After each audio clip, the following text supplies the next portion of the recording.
estate agent said to Mum and Dad, if you buy the house, we'll give you the vineyard for free. They wanted a house and all of a sudden they ended up with 70 acres of vineyard, Wow. yes. My dad, he went to the local TAFE and did some winemaking courses. You don't get into wine to make money, that's not the important thing. The most important thing is you've got to make great wine and then the rewards potentially come after that. This was actually called his ballroom. I see a very special signature. John Howard, the ex-Prime Minister, the grand final wine trophies to win, and we were very fortunate. We have around about 1,500 barrels in here.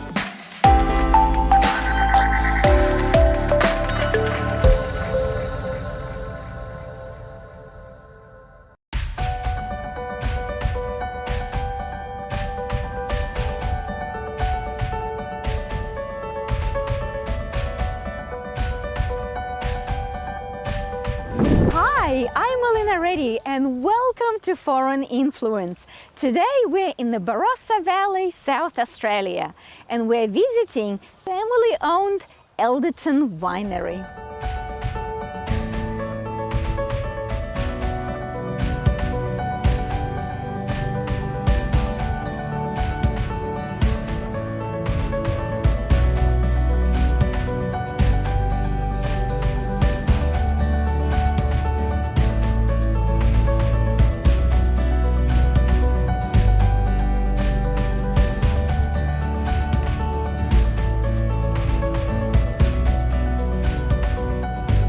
Cameron, thank you so much for welcoming us into your beautiful winery.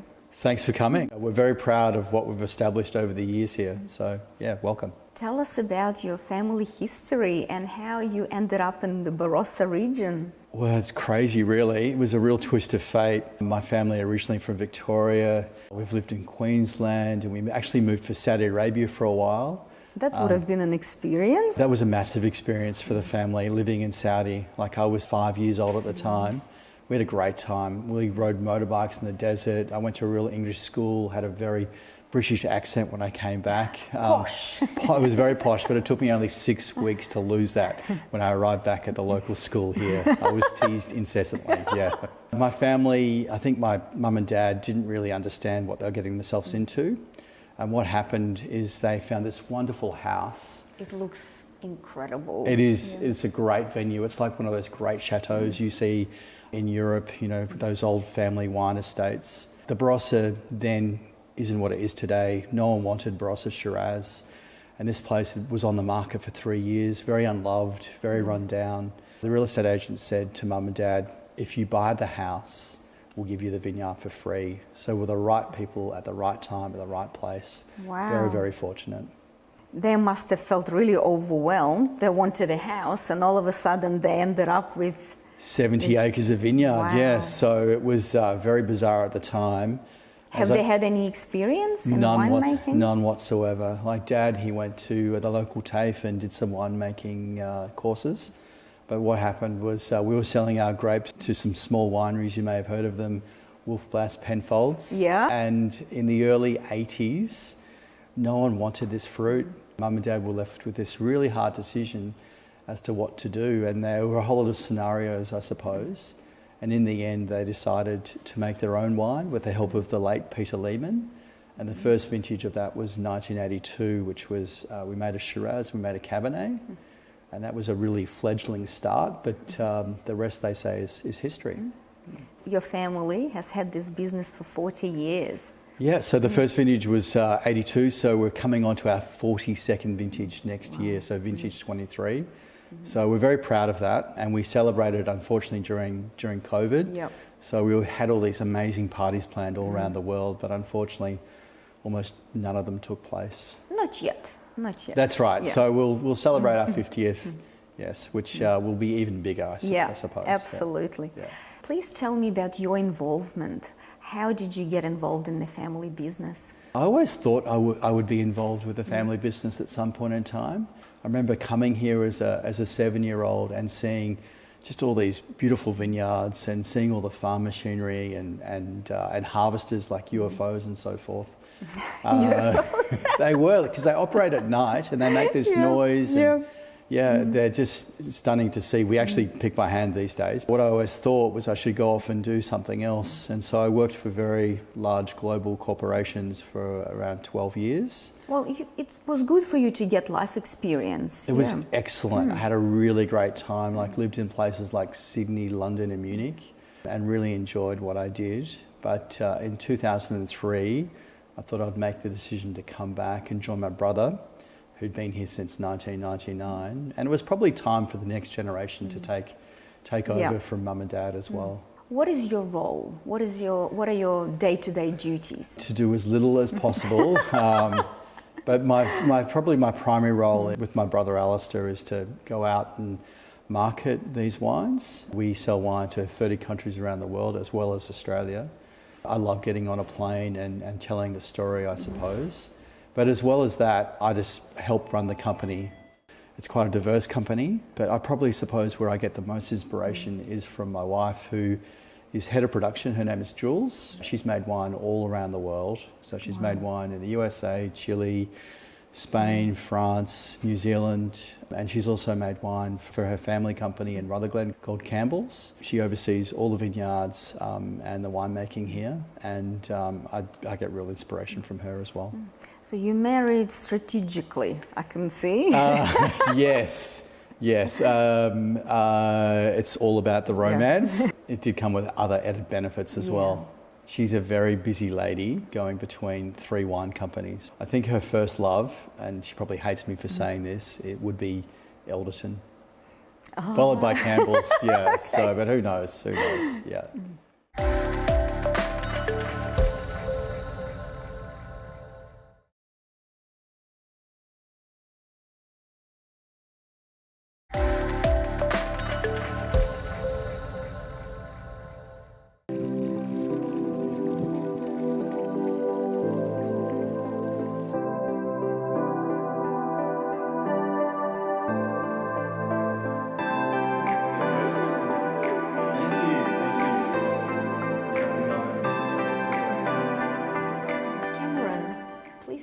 What do you think of Barossa region?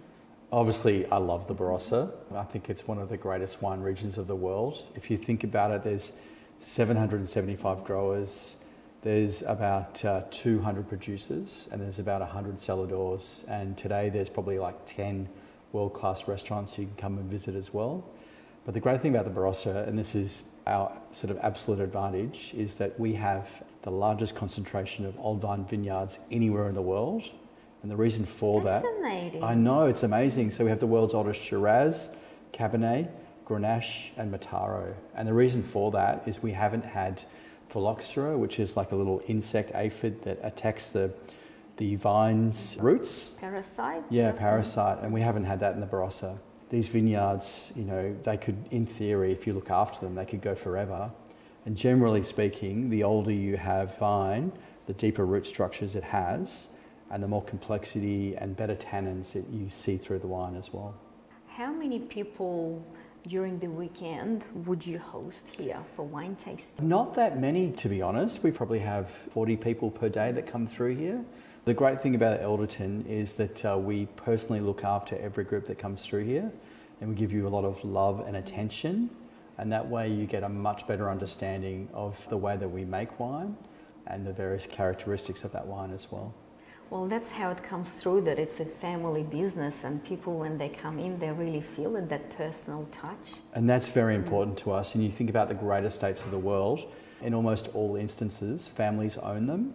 And you really need to have that, because you need to have that longer term horizon. That short term in wine doesn't really make sense. You don't get into wine to make money. That's not the important thing. The most important thing is you've got to make great wine, and then the rewards potentially come after that. And I know with my family, my brother and I, we're really, really keen for our kids to continue on with our business, and build, this amazing family tree, I suppose. How many children do you have? I have 3 little boys who are 13, 11 and 9 at the moment, and my brother has 3 little girls who are... Oh, wow. I know, it's crazy. It just worked out. How did that work out? I don't know. They're about 2 years older than my boys, and we're hoping that at least one of them from either side, or at least one of the six will take over. And that's slowly happening. Like, they're working in the warehouse, and Charlotte's going to come and work behind the counter here in the next few weeks. And as well as that, our kids have been working in the vineyards as well. So they're getting a real grounding, I suppose, like Al and I did when we were young kids as well. Terrific. Yeah. Well, please show us around. I would love to show you around.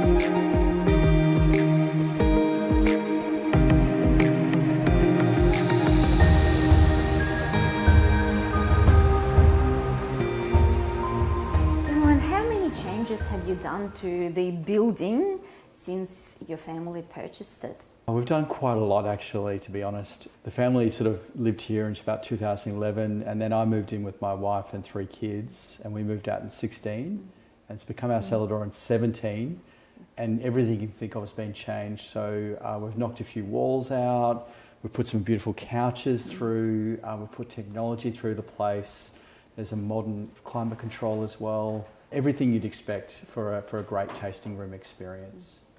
I love the decor. I love this Art Deco style chandelier, but at the same time it's modern. Yeah. And I love how you managed to preserve very historical look. It was very important to us. Like, if you think about this room in particular, when Samuel Elderton Tolley built this place, this was actually called his ballroom. And if you go back through old newspaper articles, there was a lot of parties they used to have here. And it was really important for us to preserve this character, very important. And my mother was probably the inspiration behind that. She's got an amazing eye for detail. She finished the whole place. And I love the touch with the fireplace, that it's all wood, and it really creates the atmosphere. This fireplace should be heritage listed. It's pretty incredible. It's wax bricks. And I remember on one occasion when I was a young boy, my dad had it so hot that it actually caught on fire, the chimney. Oh dear. Yeah, I know, goodness. but luckily it's still here. Yeah, lucky. Yeah. Well, show us other rooms that you've got I would here. love to show you other rooms. Let's go for it. Cheers.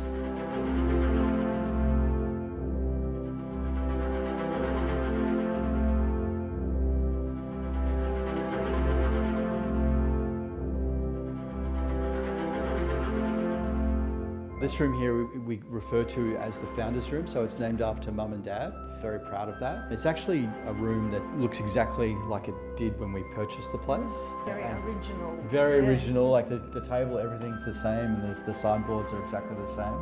We do a lot of tastings in here, and there's some lunches and dinners that we do here as well. But probably one of the coolest things in here is this menu over here, which is pretty incredible. It's a signed menu that was in the Great Hall in Parliament House. I see a very special signature. John Howard, the ex-Prime Minister when he was Prime Minister, and Her Majesty the Queen and His Royal Highness the Duke of Edinburgh were there, and one of 3 wines they had was our 2001 Elderton Cabernet Shiraz Merlot, which is a bit of a feather. Apparently there's been a few other occasions where they've had the wine as well, but this is the only time that it's been written down, so very fortunate. This is incredible. I know. Congratulations. Thank I'm you. so proud of you. Thank you. This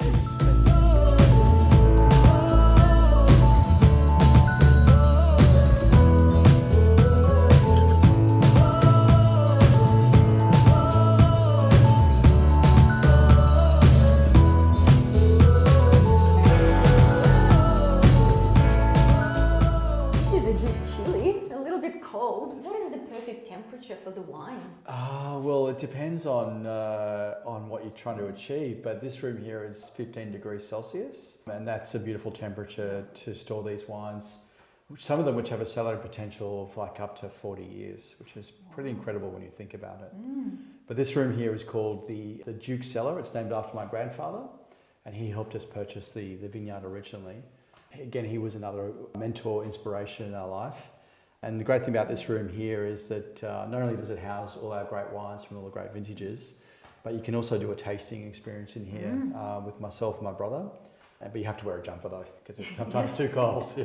Or you have to drink a lot, so you don't feel the cold anymore. You could, but I have a responsible service of alcohol badge, so I wouldn't do that to you, okay? So, yeah. What is your favourite bottle? Probably, to be completely honest, the one that we talk the most about is that 2002 Ode to Lorraine, that pink bottle up there.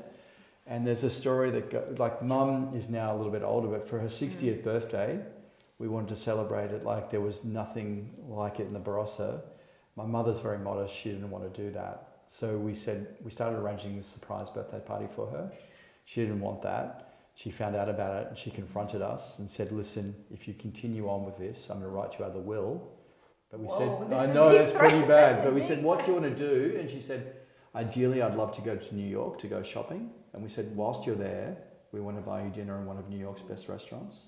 So she went to this amazing restaurant, 3-star Michelin, with a girlfriend of hers. They were seated next to Meryl Streep, the actress. Oh, wow. My brother likes to say he organised it, but it was completely random. And she went to go and buy an American bottle of Chardonnay, but the sommelier came back with a bottle of Ode to Lorraine that she had no idea existed. The whole company is sworn to secrecy. We secretly air freighted 2 bottles across there. And the somm said, perhaps you prefer to drink this Lorraine. Happy birthday. And because she'd never seen it before, she started to laugh because it's got her name on the front. Wow. And then she started, and then she read the sob story in the back and then started to cry. And she was really honoured that we'd made that wine for her. And that was the 2002 vintage. Yeah. Well, it is very special indeed. Yeah, thank you. Cameron, that trophy really caught my eye. Could we I would love to talk about it. Let's go and have a look, shall we? So this trophy at the time, and it still is today, is one of Australia's most famous wine trophies. It's called the Jimmy Watts Memorial Trophy, which is handed out at the Royal Melbourne Wine Show. And it's like the grand final of wine trophies to win. And we were very fortunate as a small company in the early 90s to win it. And it's awarded to the best... Congratulations. Thank you. Yeah. We don't really enter anymore, but it's awarded to the best one-year-old red. And so we won with a 92 Cabernet, and a Shiraz actually came runner-up at the same time, like our wine. So that was a real kudos to us. Wow. But that put us on the map overnight, which was fantastic. Yeah. And this wine today, if you could buy it, it's still delicious. So it's got really amazing primary fruit, great balance with oak. It goes really well with Ossobuco. Oh, delicious. That's actually my favorite dish.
Cameron, your estate cellar is looking so impressive. Thank you.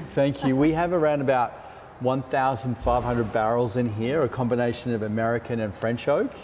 And we will store the wine in here from anywhere between 3 months or to almost 3 years, depending on the type of wine we're trying to make. It goes back to, you really need to use amazing barrels to make full-bodied fine Barossa wine. Otherwise, it doesn't really work any other way. Where do you source the wood from? So we use about 7 different coopers. So 6 of them come from France, and they bring the barrels as a whole into the country. And we also use a great company here in the Barossa for the American oak called AP Johns. And they actually make the barrels here in the Barossa. And they're, I think, 165 years old, this company. And they do an amazing job. And some of Australia's best wineries use these barrels, and we're very proud to use them as well. Incredible. Yeah. What do you use this space for? Obviously to store the barrels, the wine. Yes. Anything else? Do you we've had some incredible parties here. So every year we have one show called Red and Ribs. We have around about 120 people. Have some amazing caterers that come in, and it's all afternoon red wine, just lots of fun in the middle of winter. It's a great day. Or we had in here as well, I'm 50 now, but for my 40th birthday, we had Oktoberfest in the Barossa here, which was a lot of fun and very dangerous. Yeah. Elina, I'd love to show you these barrels here. These actually currently house our top wine called Command Shiraz. It's the 21 vintage. These are American oak, these are French oak, and the winemakers are really good at deciding as to what goes where. They'll look at these barrels every month, just smell and taste. And they'll also take some of the samples back into the lab to make sure they're all in balance. So being a winemaker is very difficult. I'm glad I don't do it. But, as I was saying before, fine wine takes time, and if you're trying to make some of the best wines in the world, you really need to use great barrels like these are. Terrific. So you'll use a barrel like this for up to about 4 years to transfer the oak flavouring, I suppose, that's the way to put it. And then after that, the barrel's pretty much exhausted, but you can still use it for a storage vessel. And there's little small marginal uptakes in oak transfer. But after that, you just use it to store wine.